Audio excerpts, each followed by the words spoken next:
G Tamil குடும்பம் விருத்துக்கள் 2020.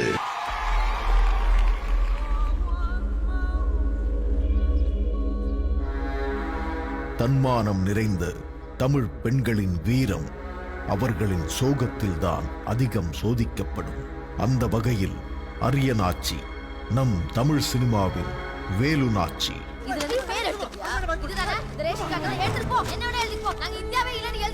திரைக்கடல் தாண்டி திரவியம் தேடச் சென்று மறைந்த தன் கணவனின் பூத உடலை பிறந்த பூமிக்கு கொண்டு வர போராடிய பெண் போராளி. மரித்த கணவனின் உடலை மரியாதையுடன் தன் மண்ணில் புதைக்க மாதக்கணக்காய் சிலுவையாய் சுமந்தவள்.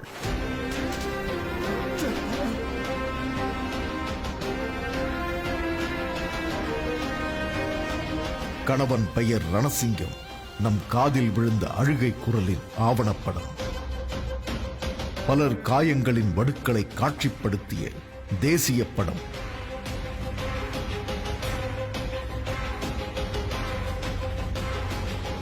இந்த திரைப்படத்தின் வெற்றியை உலகிற்கு உறக்கச் சொல்வதில் ஜீ தமிழ் குடும்ப விருதுகள் 2020 மேடை பெருமிதம் கொள்கிறது. இந்த படம் பல அங்கீகாரங்கள், பல மேடைகள், பல விருதுகள் பார்க்க கொண்ட படம். அவ்வளவு கொண்டாடப்படக்கூடிய ஒரு படம். அந்த படத்தினுடைய என்டையர் காஸ்ட் அண்ட் க்ரூ நீங்க ஸ்டேஜ்க்கு வருமாறு கேட்டுக்கொள்கிறோம்.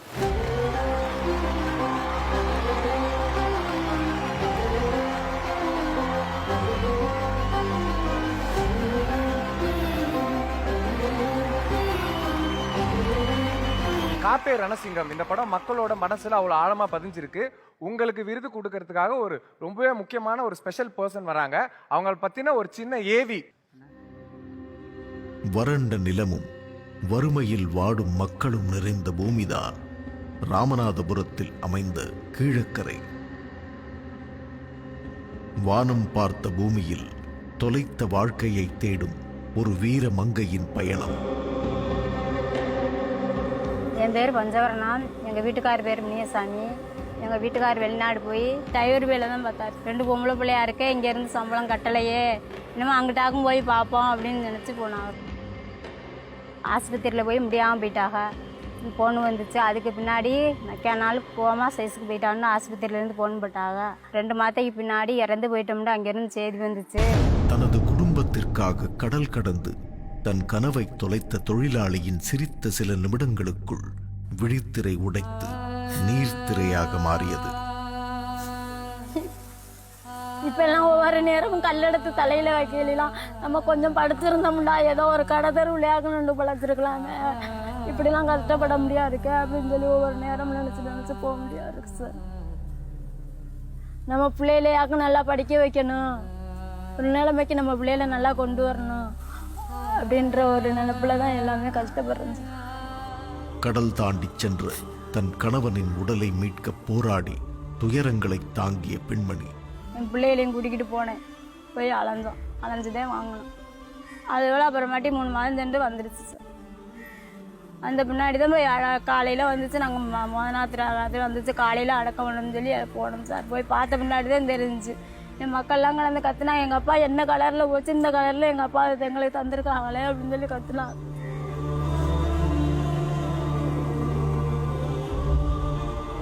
இது ஒருவரின் வாழ்க்கையின் கதையல்ல, பல குடும்பங்களின் குமுறல்கள். 3 மாசமா இருக்கும்போது அவங்க மரம் வெளிநாடு போயிட்டாப்புல. போயிட்டு என் மகன் பிறந்துப்பா 1.5 வயசு ஆயிடுச்சு.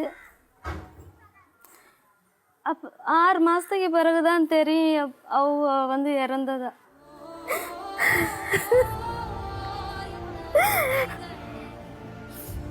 என்ன இதுன்னு அப்புறம் அப்பா ரொம்ப கஷ்டப்பட்டு 1 மாதம் கழிச்சு கொண்டு ஊருக்கு வந்து சேர்த்தாங்க.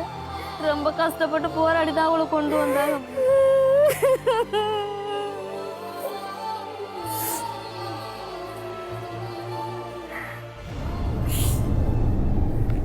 எங்கள் ஊர் நம்புதால ராமநாட்டு மாவட்டம். நாங்கள் ஓமநாட்டுக்கு பிழைக்க போனாங்க 4 பேர். ஸ்பெஷலு காற்று வந்து லாஞ்சி உருண்டுருச்சு. 2 பாடி வந்துருச்சு, 2 பாடி வரலை. என்ன செய்ய சொல்றியா?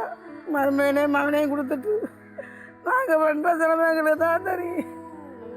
சிலரது வாக்குறுதிகள் தண்ணீரில் எழுதும் எழுத்துக்கள் போன்றதே. கடைசியில் கடலில் நின்று கலசத்தை கவிழ்த்தாள். சாம்பலாக கரைந்து சென்றது பஞ்சவர்ணத்தின் வாழ்க்கை.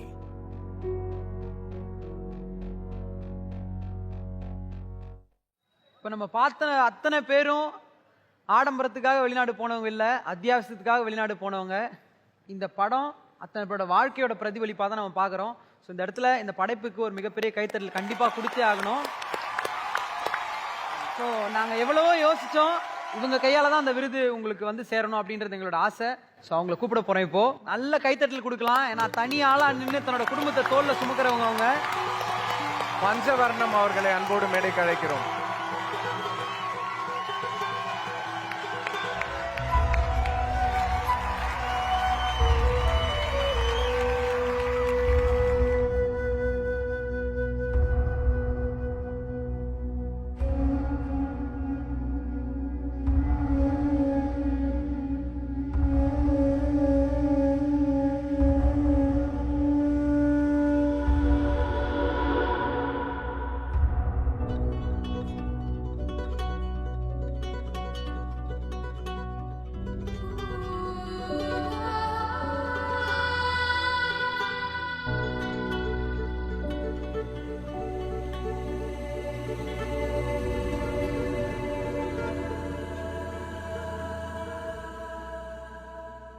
நிஜமாலே ரொம்பவே ஒரு நெகிழ்ச்சியான தருணம். நிறைய படங்கள் வருது, பட் ஒரு படங்கள் தான் மக்களோட மனசுல, மக்களோட வாழ்க்கையில எவ்வளவு பெரிய பாதிப்பை ஏற்படுத்தி இருக்கு அப்படின்றது வந்து புரியுது.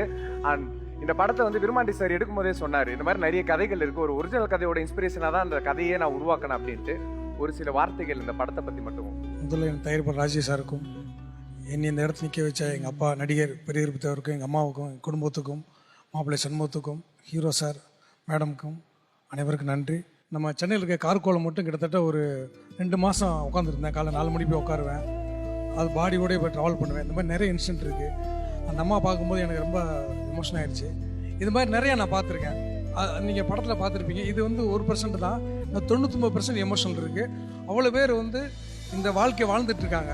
இதுதான் வந்து நான் படத்து மூலிமா நான் சொல்கிறது என்னென்னா, இந்த மாதிரி குடும்பங்களோ இந்த மாதிரி மனிதர்களை வந்து தயவுசெய்து அரசாங்கமோ இல்லை தனியார் நிறுவனமோ ஏதாவது அவங்களுக்கு உதவி செஞ்சீங்கன்னா நிச்சயமாக ரொம்ப சந்தோஷமாக இருக்கும், பெருமையாக இருக்கும். நன்றி, வணக்கம்.